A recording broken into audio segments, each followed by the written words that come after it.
Baik, saya akan menjelaskan mengenai pemeriksaan liabilitas jangka pendek.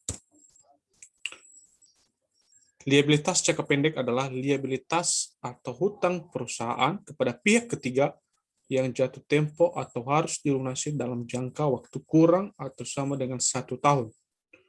Atau dalam siklus operasi normal perusahaan, biasanya pelunasan tersebut menggunakan aset lancar perusahaan.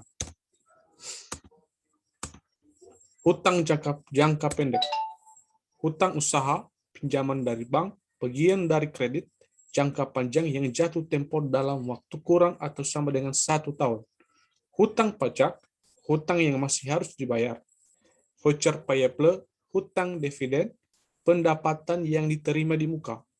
Uang muka penjualan, hutang pemegang saham, hutang leasing yang jatuh tempo 1 tahun yang akan datang, hutang bunga. Hal yang harus diperhatikan dalam pemeriksaan liabilitas jangka pendek. Ada beberapa hal yang harus diperhatikan dalam pemeriksa liabilitas jangka pendek adalah yang pertama, kecenderungan perusahaan untuk mencatat liabilitas lebih rendah dari yang sebenarnya dengan tujuan untuk melamporkan laba lebih besar dari jumlah yang sebenarnya.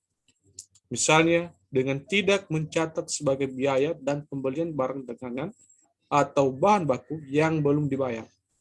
Yang kedua yaitu perbedaan antara account payable dan account expense.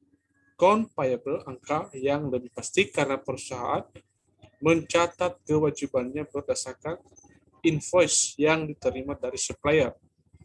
Account expense angkanya didasarkan pada estimasi, sehingga jumlah kurang pasti dibandingkan account payable. Yang terakhir, tujuan pemeriksaan liabilitas jangka pendek. Pertama, terdapat internal control yang baik atas liabilitas jangka pendek.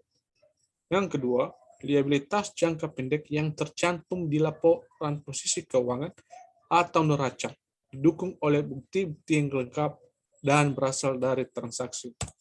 Demikian penjelasan mengenai liabilitas jangka pendek, dan saya ucapkan terima kasih.